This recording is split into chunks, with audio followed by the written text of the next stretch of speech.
ఇంత డెప్త్గా ఆకలింపు అయిందంటే మీకు చాలా చదువు ఉంటారు కదా, ఈ చదవడానికి చాలామంది ఏమంటే మాకు టైం ఎక్కడ ఉంటుందండి, పుస్తకం చదువుదామంటే ఎక్కడ ఉంటుందని ఇదే మాట వింటాం. మీరేం ఖాళీగా ఉండే మనిషి ఏం కాదు, మీకు ఇన్ని ఉన్నా మీరు ఇన్ని చదివారు. నాట్ ఓన్లీ రమణులు, రామకృష్ణుని తెలుసుకున్నారు, జిడ్డు కృష్ణమూర్తి గారిని తెలుసుకున్నారు. వీటన్నింటికి ఎట్లా కుదురుతుంది మీకు? అన్నీ చదవగా అన్నీ దగ్గర ఒక భక్తి మార్గం, జ్ఞాన మార్గం ఇవన్నీ ఒకలాగే అనిపించినాయండి. ఇవన్నిటిలో ఉన్నది ఏంటంటే నేను అనేది పోగొట్టుకోవటం. అది పోతే అన్నీ పోయింది. అది పోగొట్టుకోవడం పోయి ఏనుగులతో దెబ్బలాడి గెలవచ్చు, కానీ అది పోగొట్టుకోలేమన్నాడు రామకృష్ణ పరమహంస గారు. అలాగే ఇవి చెప్పి ఒకసారి రమణ మహర్షి గారు కూర్చున్న దాంట్లో కుక్క వచ్చి పడుకుంది. ఒకళ్ళు కొట్టారు, కర్ర పెట్టి. కొడతారేంటయ్యా, వేరే తోలు గొప్పకొస్తే కొట్టేస్తారా?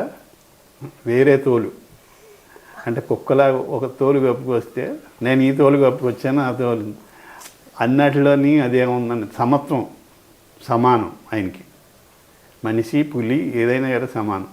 ఆయన ఆత్మనే చూస్తాడు, మనం శరీరాలు చూస్తాం. మీరు ఇంతకుముందు ఒక గొప్ప మనసు లేని దేవుడు అన్నారు కదా, మామూలుగా మనం అసలు మనసే లేదయ్యా ఆయనకు మనసు ఇట్లా అంటారు, కానీ అది లేని స్థితి అంటే ఇంకా అంతకు మించి కావాల్సింది ఏముంది? ఉన్నదంతా మనసే కదా. ఇప్పుడు ఎంత చేస్తాం రేపు ఇంటర్వ్యూ ఇదే ఏమండి పేరు ఎలా వచ్చి కామెంట్స్ ఏమొచ్చినాయండి అని ఎవడు అడుగుతాడు? నా లోపల అడిగివ్వండి, నేను అడుక్కోవాలి. ఎవడు నా లోపల అడుగుతున్నాడు ఇదని. నేను చెప్పిందేమో రమణ మహర్షి గారు చెప్పినవి, అటు ఇటుగా అంత చదివి ఇంత చదివి ఏం చెప్తున్నాను. అది మళ్ళీ వచ్చిన కామెంట్స్ అండి, కృష్ణవేణి గారు అని మళ్ళీ నేను మిమ్మల్ని అడిగితే చాలా మంచి రెస్పాన్స్ వచ్చిందని, మీరు ఇంటర్వ్యూకి ఎంత పేరు వచ్చిందని, నేను అని మీరు, నేను అని నేను, ఇలా పొగుడుతుంటే బాగుంటుంది కదండి. ఎవరికి బాగుంది పొగుడుతుంటే తెలుసుకోమన్నాడు ఆయన. అంతే అంతే, అది తెలిసిందండి. ఈ జంతువులు ఇవన్నీ చూసినా ముందేమన్నా అనిపించినా ఇందులో కూడా ఆకలి కోసం తిరుగుతున్నాడు కదా ఒకడు అని అనిపించింది ఇవన్నీ చదివిన తర్వాత నాకు. కానీ ఇప్పుడు ఈ ఇలా చెప్పాను, గొప్పనే అయిపోయాను కదా అనిపించింది అంతే. అది నిజంగానే అండి, అన్ని సందర్భాల్లో మీరు అన్నట్టుగా ఆచరించడం సాధ్యం కాదు. ఈ మాయ లోకంలో మనం ఉన్నప్పుడు కాటు వేయకుండా బుస అయితే కొట్టాలి, లేకుంటే తోలు పట్టుకొని తిప్పుతారు. అది మనం డిటాచ్ అవుతూనే కొంచెం యాక్షన్ చేయాల్సి వస్తుంది. మీరు లోపల రమణులుగా ఉన్న బయటికి కృష్ణ భగవాన్ లాగా పోట్రే అవ్వకుంటే, ఇప్పుడు జనాలకు నేను అదే అడగబోతున్నానండి. కంప్లీట్ మనం ఇట్లా ఉంటే ఈ లౌకిక ప్రపంచంలో బతకలేం. మనం ఏదైనా ఆశ్రమానికో లేదా హిమాలయాలకు అక్కడ వెళ్ళి కంప్లీట్ ఆ మార్గంలో సాధన చేసే వాళ్ళకి ఓకే, కానీ ఇందులో ఉంటూ ఈ మాయలో ఉంటూ నిజమైన ఆత్మతత్వాన్ని తెలుసుకునే వాళ్ళకి అసలైన పరీక్షలు. ఎందుకంటే మీరు ఇక్కడ ఉండాలి, మీరు డబ్బులు అడగాలి, ఏముందిలేండి మీలోనే నాలోనే ఉన్నారు, నాకు రెమ్యునరేషన్ వద్దండి అంటే కుదరదు మనకి. సో ముక్కుసూటికి డబ్బులు అడగాలి, కోపం వస్తే కోపం కనీసం నటించాలి లోపల నుంచి రాకుండా.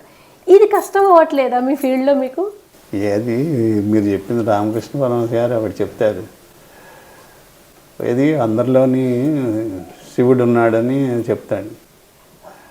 ఒక ఏనుగు, మదం ఎక్కని ఏనుగు, ఒక రెచ్చిపోయినాక అది అందరూ ఇసురుకుంటూ వచ్చేస్తుంది. ఈయన మా గురుగారు ఎలా చెప్పారు, అందులో కూడా ఈశ్వరుడు ఉన్నాడు కదా, ఆయన ఈశ్వరుడే అని చెప్పి నిలబడతాడు. నిలబడితే పైనుంచి చెట్టు మించి కూడా తప్పుకో అది ఏనుగు విసిరేస్తుంది. అదంటే అందులోని కూడా ఈశ్వరుడే ఉన్నాడు. అది తొండంతో కొట్టింది, ఎముకలు ఇరిగినాయి, సర్దారు. గురువుగారిని అడిగాడు, ఏంటి గురువుగారు తప్పుకో అని ఒక ఈశ్వరుడు చెప్పాడు, అది ఎందుకు వెళ్ళలేదు నువ్వు ఎందుకు వెళ్ళలేదు, అది అందులో అతను ఈశ్వరుడే కదా చెప్పాడు కానీ యాజ్ ఇట్ ఈజ్ కరెక్ట్ కథ ఇదే కదా. కానీ అలాగా మనం ఇందులో ఉంటాం, ఏం చేయలేదు తెలుసు. టైర్ కింద పడ్డవాడికి తప్పుకొని ఎవడు చెప్తాడు, ఆడికాడే తప్పుకోవాలి. అలాగా దీన్ని మేనేజ్ చేస్తూ డిటాచ్డ్గా ఉంటూ ఈ పనులన్నీ చేయాలంటే కొంచెం కష్టం. దీనికి సాధన కావాలండి. సాధన అంటే మెడిటేషన్లో స్టార్టింగ్ మీరు అన్నట్టు మొత్తం తేనెటీగలు తుట్టలేసినట్టే లేస్తుంది. ఇంకా సాధన కూర్చుంటే ఎక్కడ లేని భూమి మీద ఉన్న ఆలోచనలన్నీ అప్పుడు మనకే అన్నీ వస్తాయండి. సో